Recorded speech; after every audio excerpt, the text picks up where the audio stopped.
আসসালামু আলাইকুম everyone, welcome back to my channel. আজকে আমি তৈরি করছি মিষ্টি দই।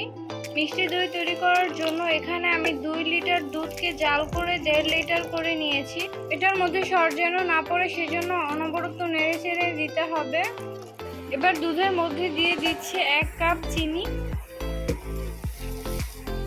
চিনিটা দিয়ে সবগুলোকে নেড়ে চেড়ে মিশিয়ে নিচ্ছি।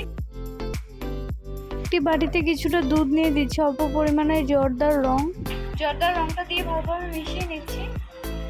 আমি ক্যারামেল তৈরি ছাড়াই দইটা তৈরি করব, তাই ক্যারামেলের পরিবর্তে এটা ব্যবহার করব। এবার এই দুধটা আমি বাকি দুধগুলোর মধ্যে ঢেলে দিচ্ছি। দুধটা হয়ে গিয়েছে, এবার এটাকে চুলা থেকে নামিয়ে ঠান্ডা করে নিচ্ছি। দুধটা ঠান্ডা হয়ে গেলে দই বীজ হিসেবে দিচ্ছি 1 টেবিল চামচ মিষ্টি দই। তারপর এটাকে নেড়ে চেড়ে ভালোভাবে মিশিয়ে নিচ্ছি।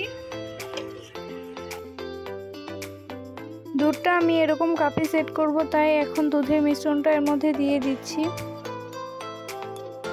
বাকিটা আমি একটি ছোট কাপের মধ্যে ঢেলে দিচ্ছি।